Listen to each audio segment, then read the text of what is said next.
Hello everyone, myself Mukesh Sharma. Welcome back with new question and with new energy. New energy का मतलब क्या हुआ? काफ़ी लोग बोलते हैं कि सर क्वेश्चन वगैरह करते रहते हो कंटिन्यू, थकते नहीं क्या? हो सकता है कुछ लोग ये सोच रहे हैं पेमेंट है इसलिए करना ही पड़ेगा, वो बात भी है। यदि मैं कह दूँ वो नहीं है तो नहीं, ये गलत है। वो बात भी है, पेमेंट इसलिए करना ही पड़ेगा और करना भी चाहिए। लेकिन एनर्जी का मतलब क्या है कि बड़े बुजुर्ग होते हैं ना, उनके आशीर्वाद से बड़ी एनर्जी मिलती है। मैं जब छोटा था तब घर वाले कहते थे बेटा करोड़ों पे कलम चलाएगा, और वही कर रहा हूँ, करोड़ों पे कलम चल रही है सिर्फ। देखो वापस क्वेश्चन पे करते हैं। Jindal and company purchase a machine from high life machine limited for ₹3,80,000. As per purchase agreement ₹20,000 were paid in cash and balance by issue of share of ₹100 each. What will be the entry pass if the share are issued? Last जो class थी उसके अंदर भी आप लोगों को इसके अंदर मैंने बताया था कि अदर दिन केस के अकॉर्डिंग अपन लोग कैसे एंट्री करेंगे। ये सेकंड क्वेश्चन है। अभी भी क्वेश्चन का लेवल सिंपल ही रखा है, इसके 8, 10, 15 क्वेश्चन जरूर करेंगे। ओवरऑल जब सारे क्वेश्चन कंप्लीट हो गए तब आप लोगों को इसकी पूरी समरी बना के बताएंगे कि 3 कंसेप्ट पे पूरा क्वेश्चन, जितने भी क्वेश्चन होते हैं वो सारे क्वेश्चन इस पे कंप्लीट हो जाते हैं। इमीडिएटली अपन उस स्टेप पे जाएंगे तो समझ में नहीं आएगा, इसलिए पहले इसको अपन लोग क्लियर कर लेते हैं कि कौन कौन से कंसेप्ट है और कैसे कैसे उसकी एंट्री करनी है, उसके बाद उस क्वेश्चन को करेंगे। अब इसमें अपन करते हैं तो इसमें एक छोटा सा पॉइंट इंक्लूड कर दिया कि as per purchase agreement ₹20,000 were paid in cash and balance by issue of share. पहले वाले में अपन जो भी पेमेंट था वो सारा सारा शेयर के अकॉर्डिंग रखा। अब पेमेंट कर रहे हैं उसमें कुछ केस है और कुछ शेयर के अकॉर्डिंग है, तो कैसे करेंगे? कंसेप्ट वही है। देखो अभी भी वैसे ही क्वेश्चन करेंगे, सारा एंट्री भी वैसी होगी। सबसे पहले फॉर्मेट तैयार करते हैं।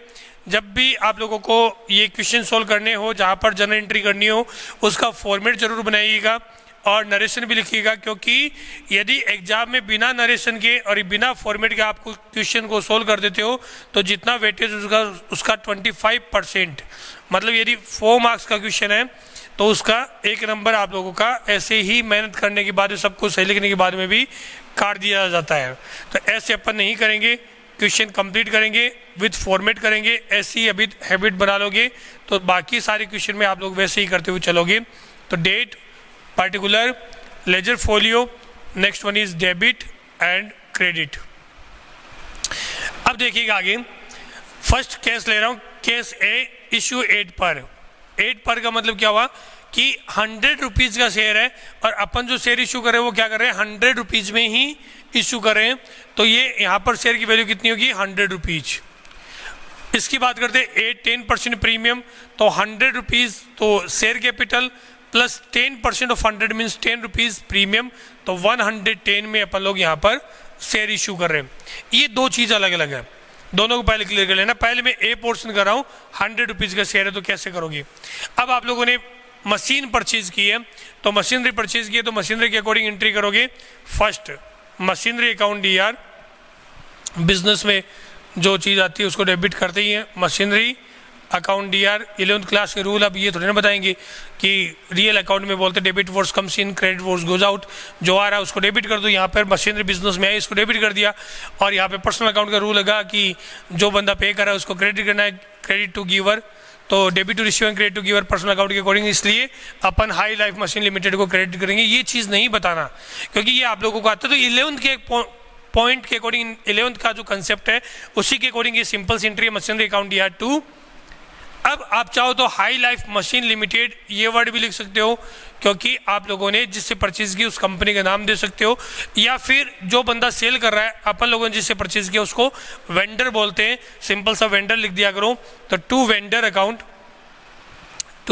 Account machinery purchase from high life machine limited.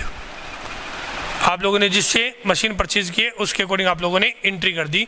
The total value of machine is 3,80,000, so 3,80,000 in debit side and same amount in credit side. First entry complete. अब बात करते हैं पेमेंट की।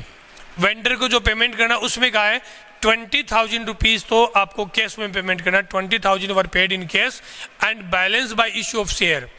बैलेंस का पेमेंट किस में करोगे? शेयर इशू करके करोगे।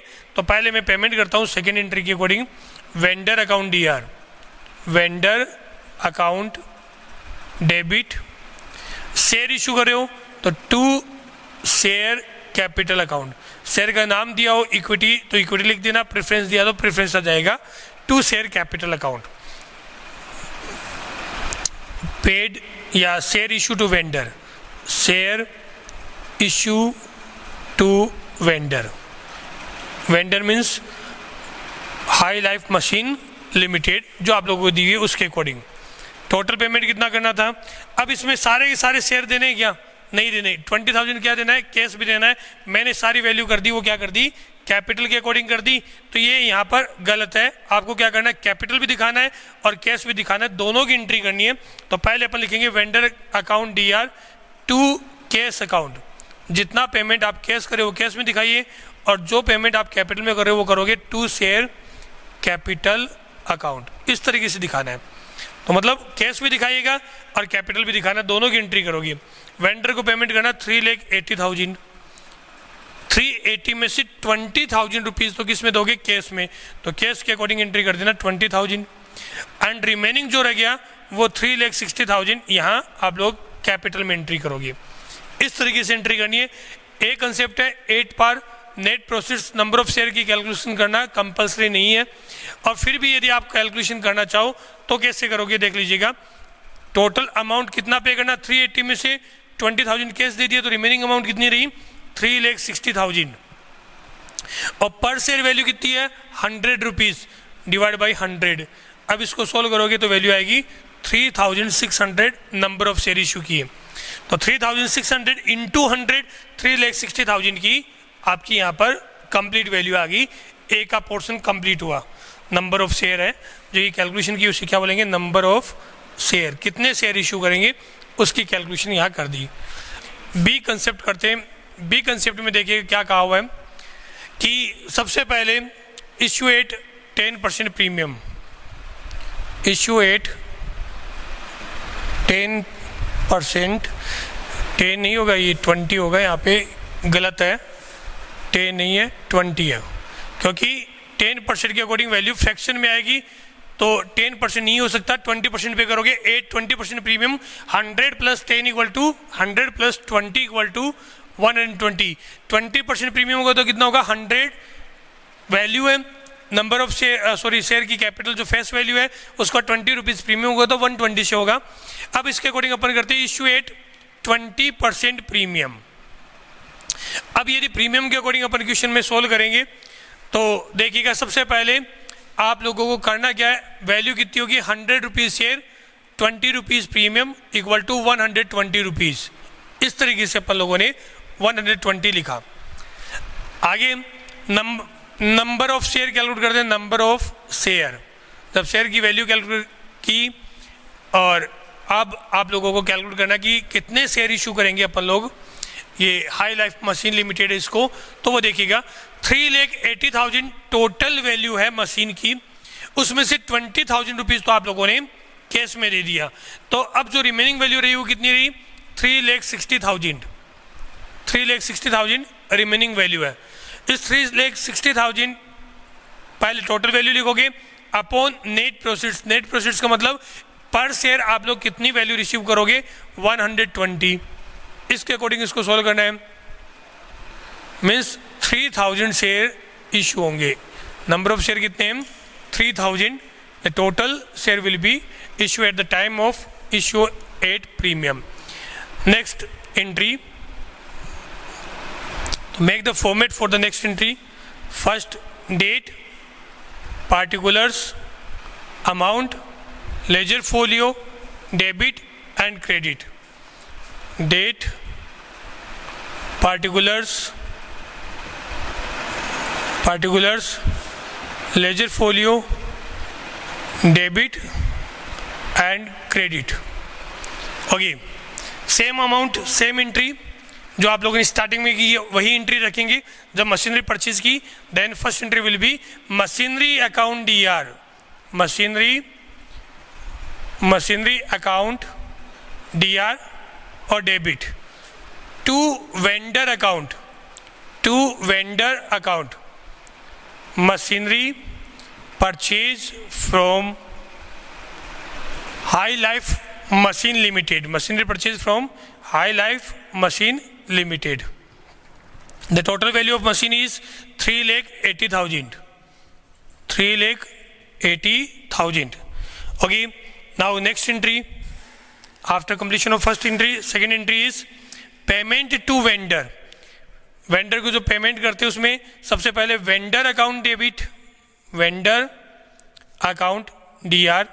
The total value of vendor is 3,80,000. In which 20,000 will be paid in cash, then to cash account. 20,000 will be paid in cash. The to cash account is 20,000, and remaining means 3,60,000 will be paid in share. अब इसकी value कैसे calculate करोगे उसको आपको देखना है। तो जो इश्यू कर रहे हो किस पे कर रहे हो, प्रीमियम पर इश्यू कर रहे हो, उसमें दोनों चीज शो करोगे, to share capital and to SPR, to share capital account and to security premium reserve account. Share issue to vendor, okay. The total amount is 380 minus 20,000, then 3,60,000। 360 का जो पेमेंट करोगे वो कैसे करोगे देखिएगा, 3,000 शेयर है और पर शेयर जो वैल्यू कितनी है 100 rupees. 3,000 into 100 equal to 3 lakh rupees of capital and 3,000 into 20 means 60,000 of security premium reserve account. The total value of 3 lakh plus 60 means 360 plus 20 यानी 3,80,000। इस तरीके से आप लोगों का ये क्वेश्चन कंप्लीट हुआ।